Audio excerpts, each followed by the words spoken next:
आखाती देशातलं जे युद्ध सुरू आहे त्याचा परिणाम आपल्या बेदाण्यावर कशा पद्धतीने झाला आहे, काय रेट होते आणि आता किती रेट आहे? आता बेदाण्याचे रेट सरासरी मागच्या आठवड्यापेक्षा 30 ते 40 रुपये कमी आहे. आखाती देशाचा परिणाम असा होणार आहे की जो गल्फ कंट्रीला आमचा जो बेदाणा जात होता तो आता थोडे 15 दिवस जोपर्यंत युद्ध चालू राहील तोपर्यंत तो कमी जाणार. पण इराणचे संबंध सगळ्यांच्या बरोबर खराब झाल्यामुळं पुढं जो एक्सपोर्टला लागणारा बेदाणा आहे, जसा पिवळा आहे किंवा काळा बेदाणा आहे, या मालाला परत ज्यावेळेला युद्ध संपेल त्यानंतरनं त्याला परत चांगले रेट मिळतील. ऑलरेडी आता काळ्या मालाला चांगले रेट आहेत.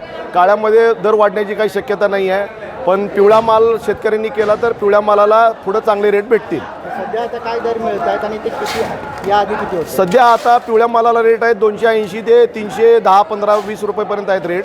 आणि हिरव्या मालाला 240 ते 290, 310. आता मुळात काय झालेलं आहे की माल शेतकरी गडबड करून वाळवत नाही आहेत आणि त्याची प्रॉपर प्रतवारी करत नाही आहेत आणि त्यामुळं त्या मालाला दर मिळत नाही. ज्या शेतकऱ्यांनी चांगलं वाळवलेलं आहे, चांगला माल तयार केलेला आहे, चांगला ड्राय माल केलेला आहे, त्याला 280 ते 320 रुपये रेट आता ऑलरेडी भेटतो आहे.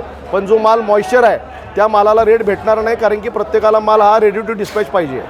400 ते 450 रुपये इतका दर बेदाण्याला गेला होता गेल्या 15 दिवसांपूर्वी. आता तो एकदमच कमी आला, तर किती डिफरन्स? आमच्यातलेच काही व्यापारी गडबडलेत आणि आमच्यातलेच काही व्यापारी आमच्याच पार्ट्यांना सांगतात की बेदाण्याची रेट गडबडणार आहेत आणि तुम्ही घेऊ नका. त्यामुळं आमच्याकडे घेणारं सुद्धा गिराईक आता थांबलेलं आहे.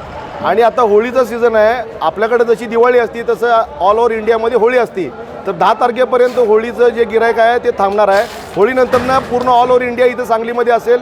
त्यानंतरनं व्यापारी सर्व एकमेकांना आणि आलेल्या क्वालिटीप्रमाणे त्या मालाचे रेटचा निर्णय घेतील. आखाती देशातल्या ज्या युद्धाचा परिणाम तो कितपत झाला या दरांवर? आता आखाती देशाला जाणारा माल हा मुळात मलियार काळा माल आहे आणि पिवळा माल आहे. आपला ग्रीन माल हा इंडियामध्येच खपतो. तर आखाती देशामध्ये जाणारा माल हा उलट इराणचे रेट, इराणचा जो संबंध सगळीकडे खराब झालेला आहे आता ऑलरेडी, त्यानंतरनं आपलाच माल हा सगळीकडे जाईल असं आम्हाला जरासं शंका वाटते की आपलाच माल सगळीकडे ऑल ओव्हर वर्ल्डमध्ये जाईल.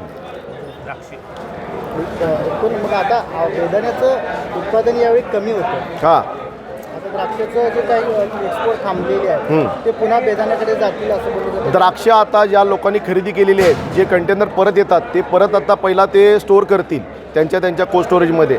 आणि ज्या वेळेला हे युद्ध निवळेल त्यानंतरनं ते द्राक्ष परत एक्सपोर्टला जातील किंवा द्राक्ष ही आता युरोप कंट्रीमध्ये, इंडोनेशिया, व्हिएतनाम, सिंगापूर ह्या सगळीकडे चालेल. फक्त गल्फ कंट्री ह्या ज्या 11 आहेत ह्या देशांना आता जाणार नाही, कारण की युद्धजन्य परिस्थिती असल्यामुळं मालाला तिथं पोचण्याची शाश्वती नाही आहे.